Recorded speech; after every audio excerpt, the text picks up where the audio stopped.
আসসালামু আলাইকুম।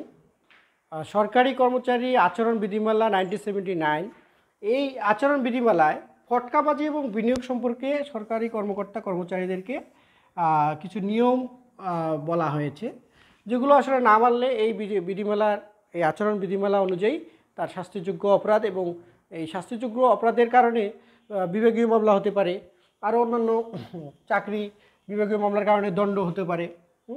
তো ফটকাবাজি ও বিনিয়োগ, এখন ফটকাবাজি কোনগুলো, যেগুলো আসলে আপনি যদি কোনো লটারিতে ধরেন টাকা বা জুয়া, দেখা গেল যে কোনো সিকিউরিটিজে আপনি যদি টাকা বিনিয়োগ করেন বা টাকা ইনভেস্ট করেন, সেই জায়গায় কিন্তু আপনি কিন্তু ফটকাবাজি ব্যবসায় অ্যাটেন্ড করলেন। তো একজন সরকারি কর্মকর্তা কর্মচারী কিন্তু এই ফটকাবাজিতে কখনোই টাকা ইনভেস্ট করবে না।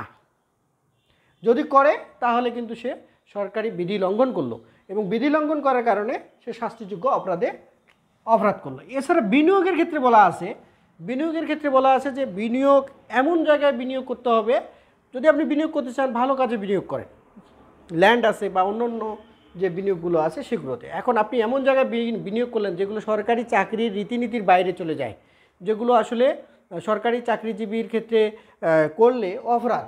তো এইসব জায়গায় আপনার বিনিয়োগ করা যাবে না। এবং সেই সাথে এমন বিনিয়োগ করলেন আপনি তো সমস্যায় পড়লেন, প্রতিষ্ঠানকেও ফেললেন, সেই সাথে হলো যে আপনার পরিবারও এক ধরনের ক্রাইসিসে পড়ে যেতে পারে এই বিনিয়োগের কারণে।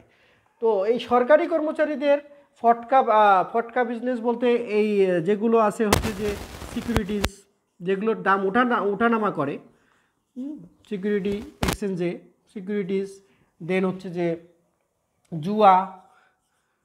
জুয়া, তারপর হচ্ছে বিভিন্ন ধরনের লটারি, এই জাতীয় ইত্যাদি, এই লটারি ইত্যাদিতে অবশ্যই ইত্যাদি হচ্ছে ফটকাবাজি। হ্যাঁ, এই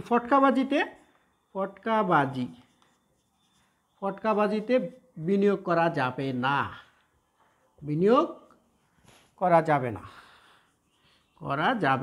না।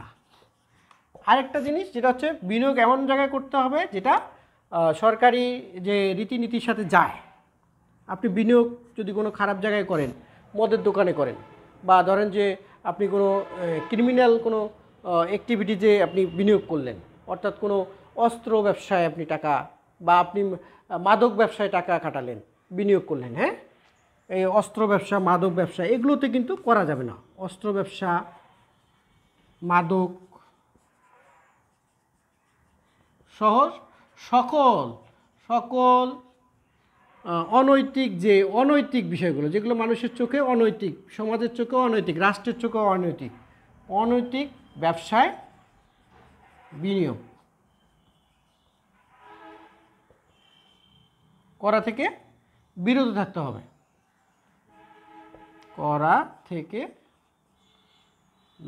থাকতে হবে।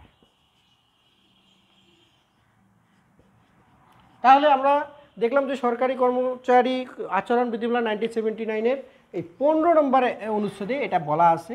আপনারা যারা এই আইন নিয়ে জানা আছে, তাদের তো জানা আছে, এবং যারা সরকারি কর্মকর্তা কর্মচারী আছে যারা বিষয়টা জানেন না, তাদের যদি এই বিষয়ে কোনো ধরনের জানার থাকে অবশ্যই কোশ্চেনে জানাবেন, আমি এটা নিয়ে আবার আলোচনা করব। ধন্যবাদ সবাইকে।